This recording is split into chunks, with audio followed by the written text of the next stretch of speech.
bonsoir tout le monde.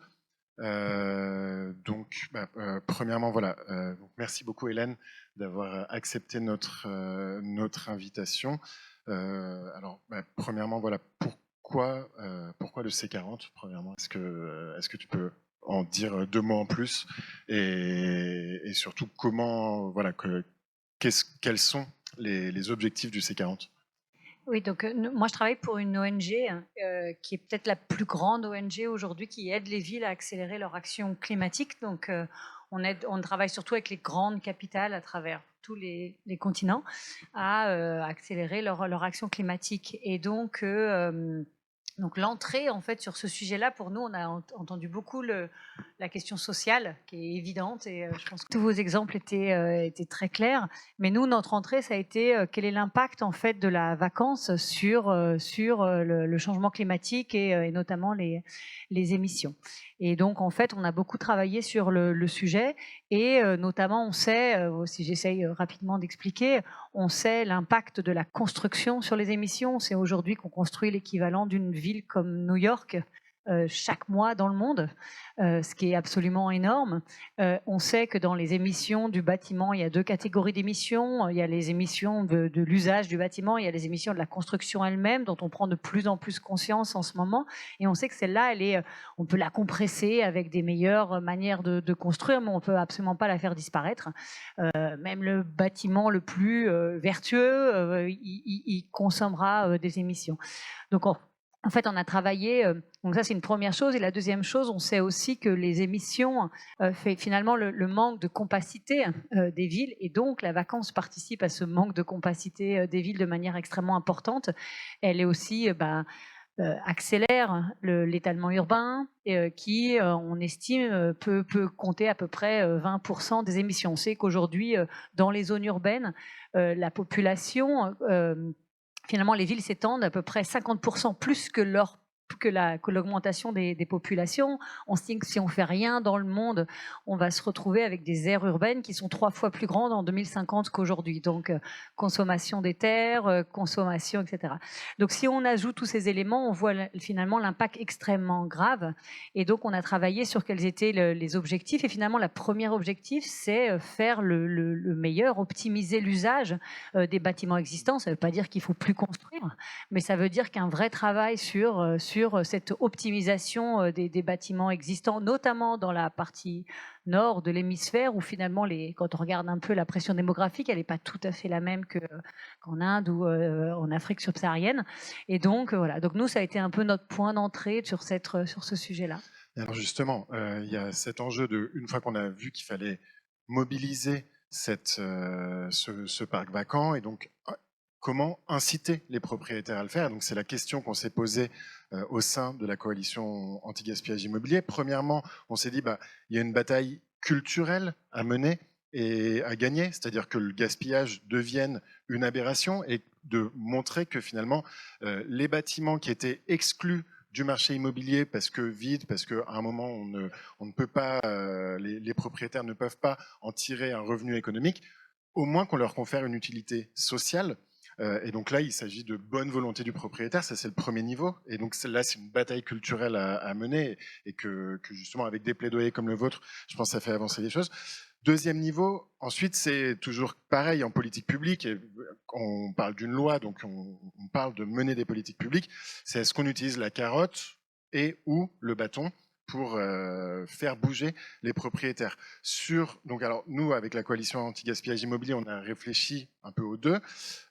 Pour la carotte, on entend autour de nous des acteurs qui disent oui, finalement, il faudrait que les propriétaires soient vraiment incités fortement à faire muter leurs immeubles, par exemple en utilisant le fonds vert, en pouvant utiliser le fonds vert pour transformer par exemple les immeubles de bureaux en logements, ou bien en ayant des incitations fiscales, pour par exemple des crédits d'impôt sur ces transformations, ou bien encore le bâton. Le bâton, souvent, ça peut être la fiscalité, et donc augmenter la fiscalité sur les immeubles vides pour pousser les propriétaires à les mettre à disposition plus davantage,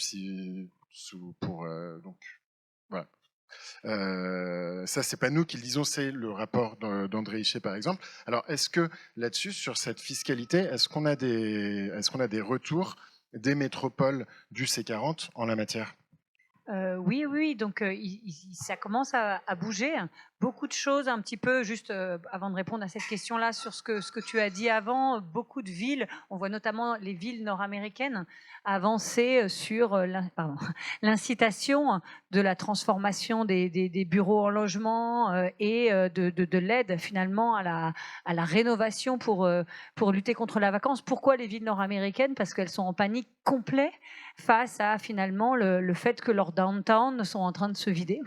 Et donc tout le modèle de leur ville qui commence à aller vraiment mal. Et donc elles ont un énorme travail et beaucoup de finalement transformation de règles qui sont en train d'arriver pour finalement dire il faut absolument qu'on ait de la population, si les emplois ne viennent plus en ville parce que télétravail, etc. Il faut absolument de la population réinvestisse nos downtown, etc. Donc beaucoup de choses. Et après, on a effectivement beaucoup aussi de villes qui ont agi voilà, sur les logements. La première élément, ça a été quand même de lutter contre Airbnb dans beaucoup de villes. Et je veux le noter avant qu'on voit Berlin, Barcelone, Paris maintenant, pour dire aussi, c'est aussi ça, lutter contre la vacance, c'est aussi lutter contre les différences de besoins entre des familles qui ont du mal à se loger et puis le tourisme. Et puis après, on a des villes qui ont vraiment commencé à légiférer, des villes ou des nations à légiférer sur la vacance des logements. Est-ce que tu as des exemples alors? Donc il y a la première peut-être, ça a été l'exemple le plus connu, c'est peut-être Vancouver, qui a mis en place depuis déjà 2017 une taxe qui s'appelle Empty Home Tax, donc la taxe contre les maisons vides, qui est finalement une taxe alignée sur la valeur imposable des propriétés et qui ont redirigé l'ensemble de l'argent de cette taxe pour financer le logement social dans la ville.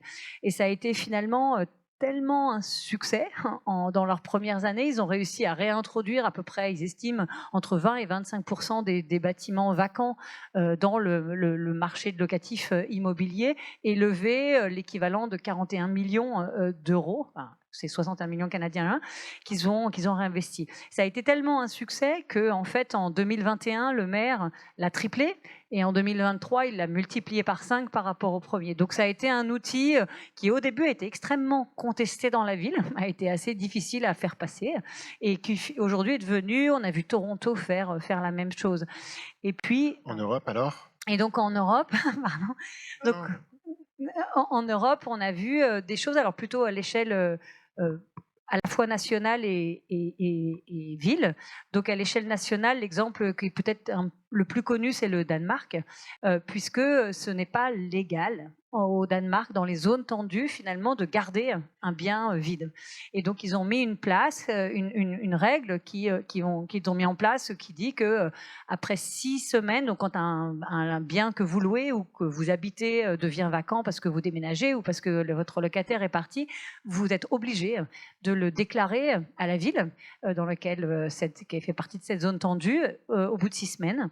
Et à partir de ce moment-là, la ville peut vous proposer des locataires que vous êtes, si vous n'avez pas de plan B, entre guillemets, d'autres plans, ou d'une justificatif, par exemple, vous êtes en train de le vendre et vous êtes en processus d'être en train de le vendre, elle peut vous proposer des locataires qu'au bout d'un certain moment, vous ne pouvez plus refuser.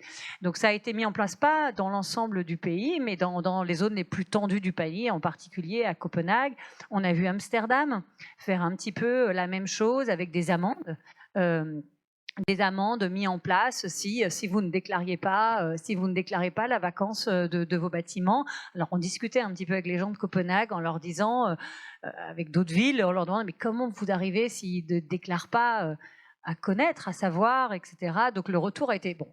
Je ne pense pas que ce soit forcément un modèle que nous on a envie de redire, mais en fait il y a aussi un gros travail incitatif pour aller, si je peux dire, dénoncer les personnes qui garderaient des logements vacants en disant il y a tellement de gens qui ont besoin, il faut le dire, etc. Et donc on commence pas par les taxer comme à Amsterdam, mais finalement à leur dire ben non, mais on va les réquisitionner si.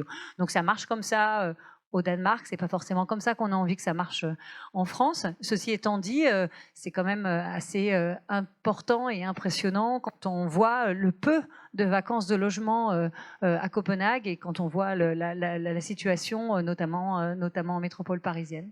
Merci beaucoup, Hélène Chartier.